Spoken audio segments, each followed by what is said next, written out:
Nie sądziłam, że będę miała do czynienia z tak fenomenalną marką.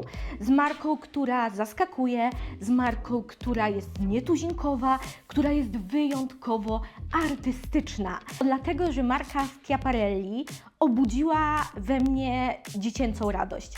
Nie wiem, czy wiecie, ale tak jak Hermès ma pomarańcz, tak jak Valentino ma czerwień Valentino, taki Elza Schiaparelli ma swój shocking pink.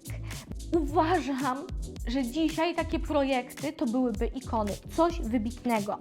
W tym momencie mamy najlepsze lata, które podkreślają to, że marka Schiaparelli równa się wielkim brandom jak Chanel, jak Dior, jak Yves Saint Laurent i każdemu innemu, który dzisiaj uważany jest za topowy.